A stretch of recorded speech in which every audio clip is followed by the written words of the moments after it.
And a very pleasant good evening to everyone. Welcome to our Tuesday night Ridgecrest Talk. I'm Tom Heck, and theme tonight, as always, sports. And Chris Livingston joins us. He's from the Daily Independent. Chris has been here several months now, and he's doing a great job of covering some of the local events that we have not only in the community with the youth, but also at the college and the high school level. And Chris is a recent graduate of Fresno State. We'll talk more about Chris and his background and sports in general next week. But tonight I want to focus a little bit on the fall sports over at Burroughs. Now I know, Chris, you've been over to some of the Burroughs football games, or football practices I should say. We open up this coming Friday night here against Palmdale. But and I know you're newer, but you've had a chance a few times to talk to Coach Todd Mather, and you've, I think, met a couple of the other kids. So how's it look right now? Highly motivated. That's actually the big key word when describing Burroughs football, just because they all have a bad taste in their mouths from last year, first season in the Mojave River League. They didn't quite finish the way they wanted to, only one win in all of league play, but they haven't really gotten down on themselves about it. You know, the past few practices I've been to, they're just getting more and more amped up. They're finding out what their mistakes are. They're trying to start, new different types of plays that they can use against teams such as Toronto and Oak Hills. And they're really, really amping up for the season. Okay. Now, as far as the roster size goes, just approximately give us a ballpark figure of the numbers in the program and then the numbers you think are going to suit up on the varsity team. Right now, looking at it, I haven't been given the full roster just yet. But I do think that we should see probably about 40 to 50. In my guess, seeing them out there on the field for varsity alone, they do have enough to actually break up into like a, different teams, offense and defense against each other. They can actually have a scout team out there to look at how the way Palmdale plays and be able to adequately prepare for that. So far, it's a very sizable amount. I don't think that they lost a lot of kids in between. Mm-hmm. Now, what about the lower levels? I know it's early, and we're just trying to get approximate numbers. What would be your guess as far as those that'll suit up for the freshman or JV? Right now, the freshman and JV team, they look pretty sizable. They're actually in a situation where they're working on trying to send them up as quickly as they can, especially at the freshman level, because you can only play there 1 year. So right now, it's probably around the same as the football team. Actually, during their recent scrimmage a couple of weeks ago, the freshman and JV team actually faced each other. So that was actually a pretty interesting showing, because with that, you were able to see just what the future Burroughs were playing like, and kind of some of the things that they needed to work on. And yeah, they look pretty sizable as well. Okay. Now, I know last Friday they were down in the Newhall area. I think Sierra Linda scrimmaged them. Any thoughts yet as far as how that went, or have you heard much feedback from anyone? Well, for Sierra Canyon, actually what it was is one of those things where they're kind of just gearing up, seeing where they're at. They focused on that. They focused on getting out there, getting the passing reps done and all that stuff. But right now it's mostly about Palmdale. And in a way, that was kind of like the last test that they had to be able to gauge where they're at, to be able to see, all right, we've worked a lot on the run game during practices at home. This gives us, a bit of a chance to kind of see all around against someone other than ourselves, just how we are in-game situations.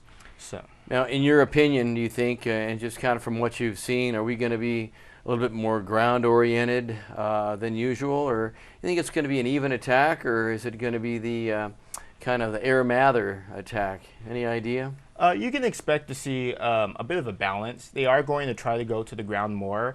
I chatted about that with offensive coordinator Jason Griffin, and he has said that, kind of improving the run game, not just totally replacing, the previous passing game, but using it as a supplement. Using it in those situations in which you'd expect it. But definitely trying to keep the ball on the ground a little bit more is a key to prevent turnovers. That's always a big thing is, don't let the other team get to the ball and try to kind of just wear out the defense. If you can wear out the opposing team's defense, you can definitely get more yardage that way. So that's what they're looking to do, is to try to keep it on the ground. That's something actually new and exciting that they are bringing to the table this season, so definitely look out for that. Now, Jason Griffin, for those that may not be familiar, had a lot of success as a head freshman coach last year. In fact, the team last year lost only one game. It was a non-conference game. Otherwise, they just kind of swept the gauntlet. They didn't lose any in the Mojave River League, were the league champions. Now, when that group played together in the 8th grade on the IWV team, they also went undefeated. In fact, they just, I should say, mopped their opponents. It was just a lot of lopsided scores. That's just how much talent and size they had. And this group has been together for a good number of years, and now they're slowly approaching varsity status. Some of them are. In fact, I think a good chunk, would you say, are coming from last year's freshman team that are sophomores now that are on the varsity this year. Yes, you can actually definitely see that. Some of them are kind of working their way up at the junior varsity level, but again, that doesn't mean that there's any type of count out or anything like that. It's just a matter of going from one step to the other. And when you see those kids play on the varsity team and get up there, that allows Coach Todd Mather to look at that and, be able to retool if he needs to his offense around that, retool his defense around that, and ultimately see improvement from within. Okay. Now, the weather-wise, it's been very, very hot, and I know it's going to be hot for both teams. I know Palmdale isn't exactly, Alaska right now either, but maybe not quite as hot. I'm not familiar with their time. I think they practice more late evening, like Burroughs does early on, and then they move to the afternoon. But do you think on Friday night, any prediction on the heat and what it might do, and who do you think it favors? Well, really, that's actually a pretty interesting question to ask because of the fact that, like you said, both Burroughs and Palmdale, they're only an hour apart. So they very much know the climate, and it's not really a factor in the game. Both of them will be ready on Friday night. Both of them will be ready for the heat and things like that. Of course, Burroughs will have the home field advantage, and that's something that going to Palmdale can be a bit of a disadvantage for Burroughs. Now that they're at home and they're in front of the home fans, they definitely do have that chip on their shoulder. The way I see the game happening, though, I see it just being similar to the practices. There's going to be a lot of time to hydrate, a lot of time to kind of focus on, getting all that mental energy there. But again, the coaches know each other very well, and the teams definitely know each other very well. There's a long-standing rivalry between both of them. You can definitely expect that it's going to be a back-and-forth battle. Okay, Chris, we'll talk more about the game when we come back. Don't go away. This is our Tuesday night Ridgecrest Talk. Tom Heck, Chris Livingston, back after this timeout.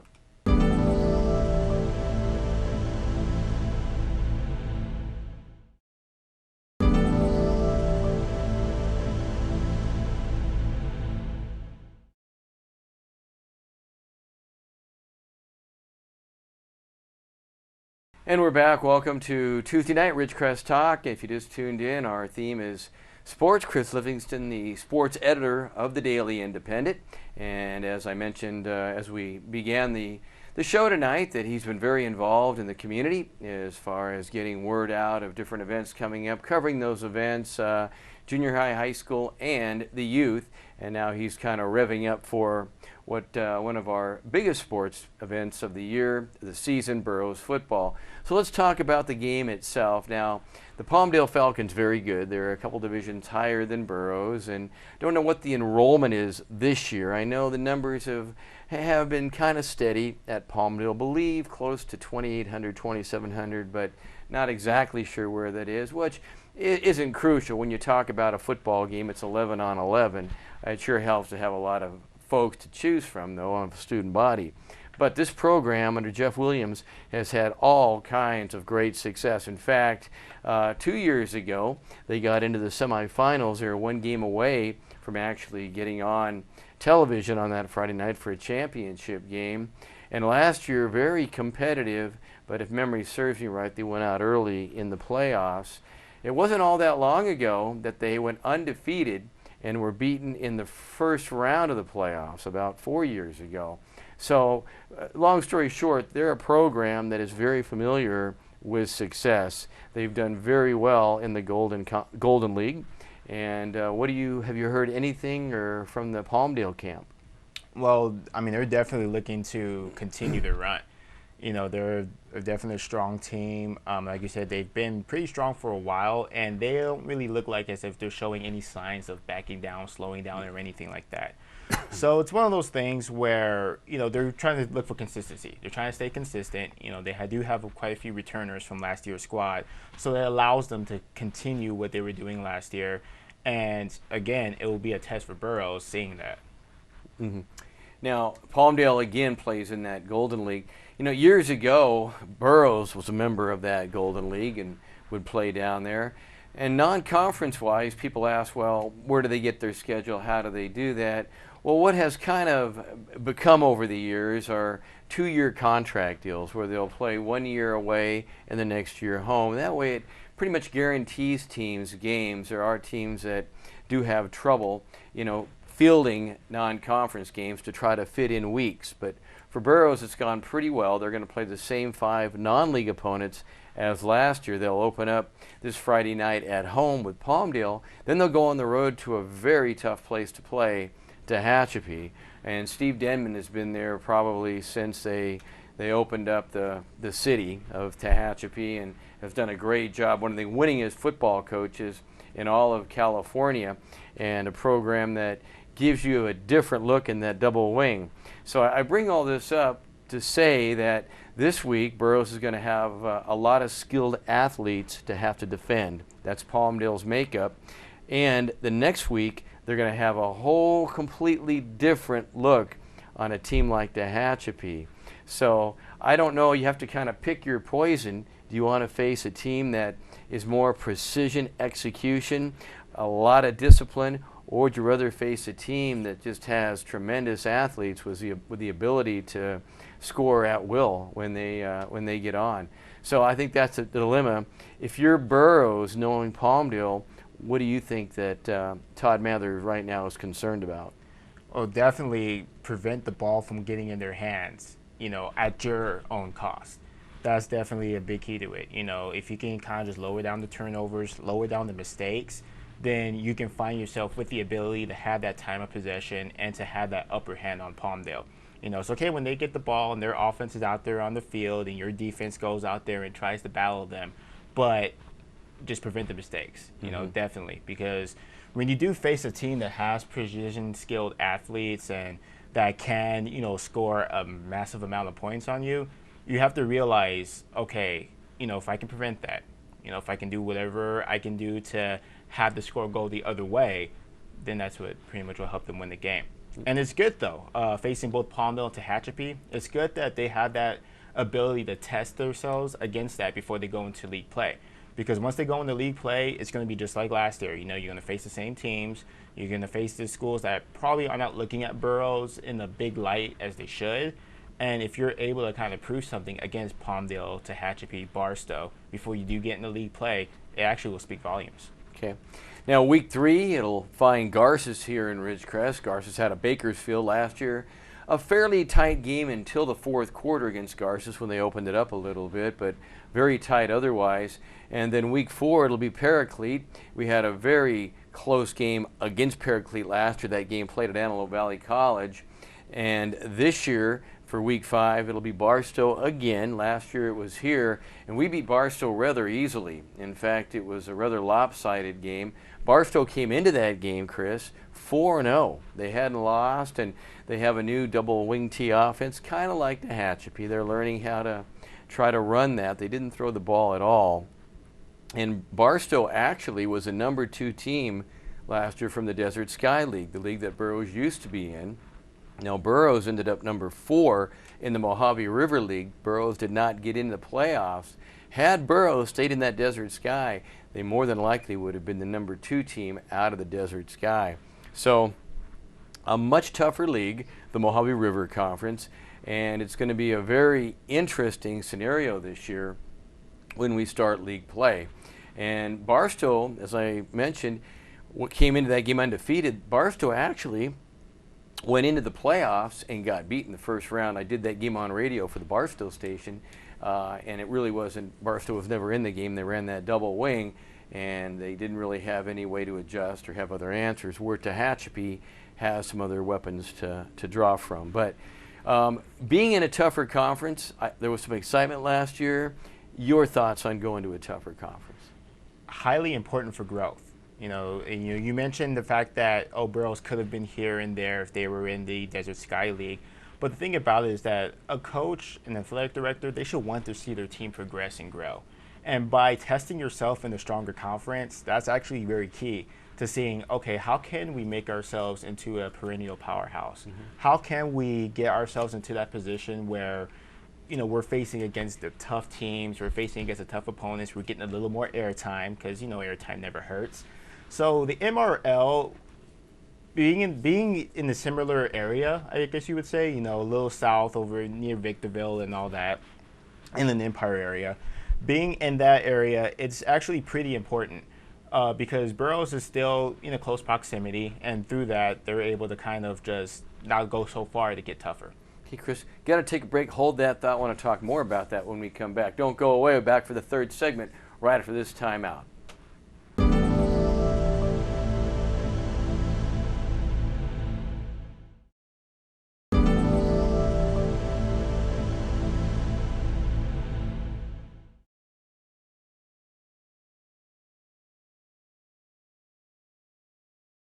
And we are back on this Tuesday night. Welcome if you just tuned in. I'm Tom Heck, Chris Livingston, the news sports editor at the Daily Independent, and as mentioned, very involved in the community, very involved with Burroughs sports, and he will be doing his first Burroughs football game this Friday night. I'll be covering it. He's going to join us in the radio booth at halftime and give his synopsis of the first half.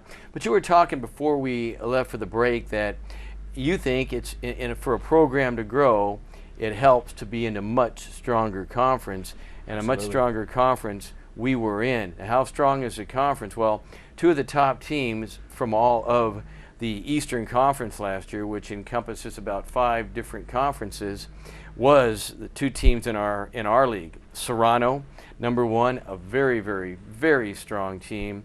And then you go over to Oak Hills, another team last year that had great success also.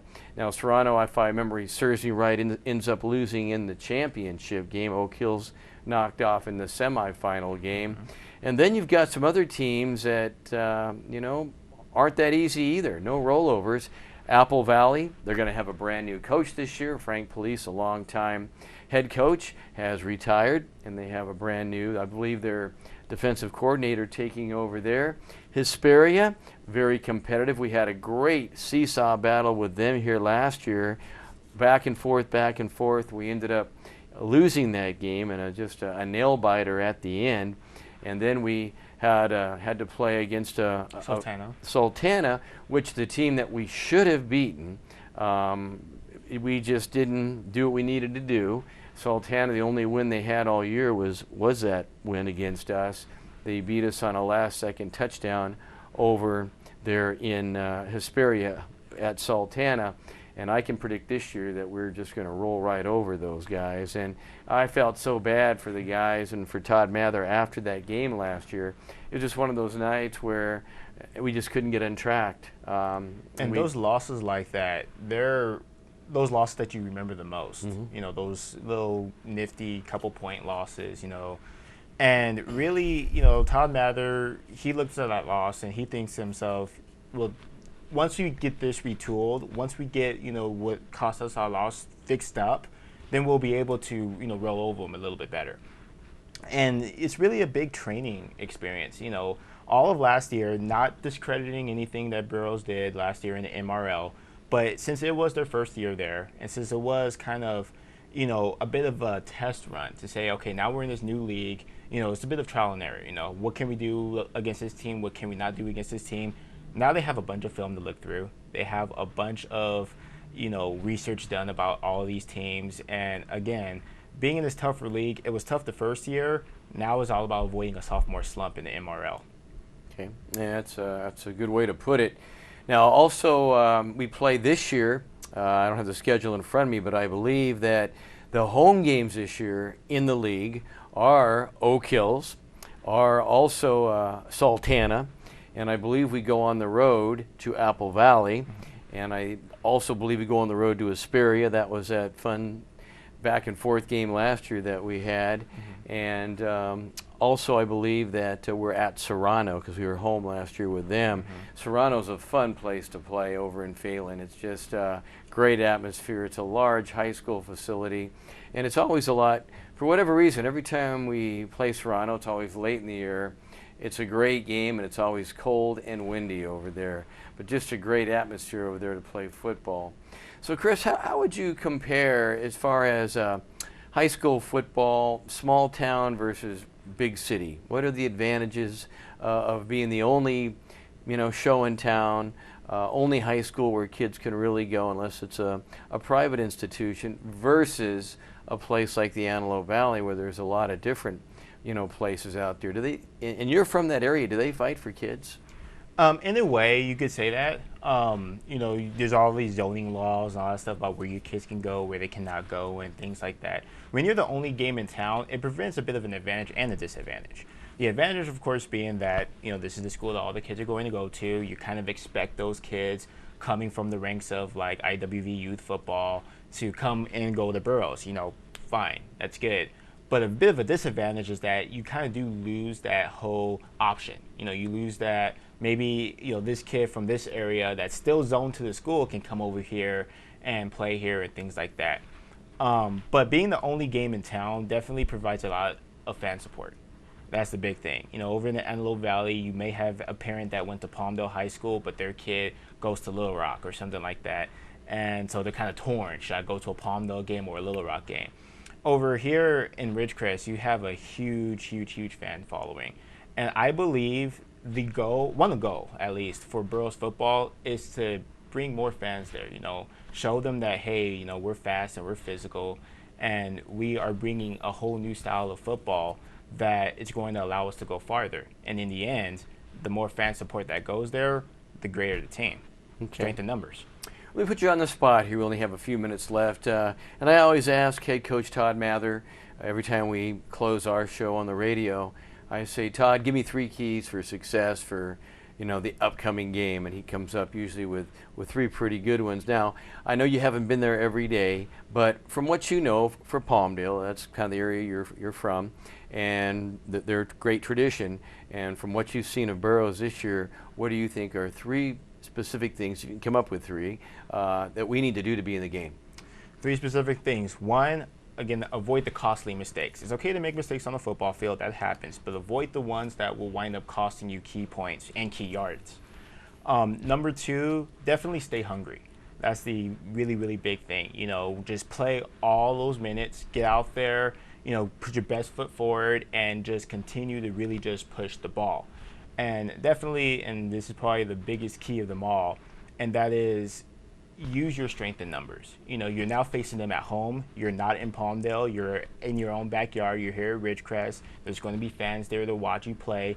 Definitely use that to your advantage. When those Friday night lights come on and those fans fill the stands, that can help you a lot more than just being able to run the ball.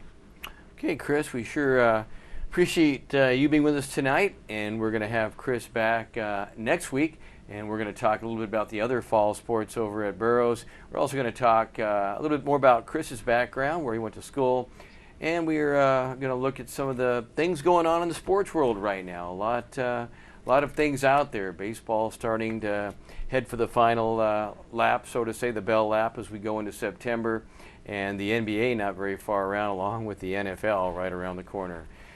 Appreciate you tuning in, Chris. We'll see you next week.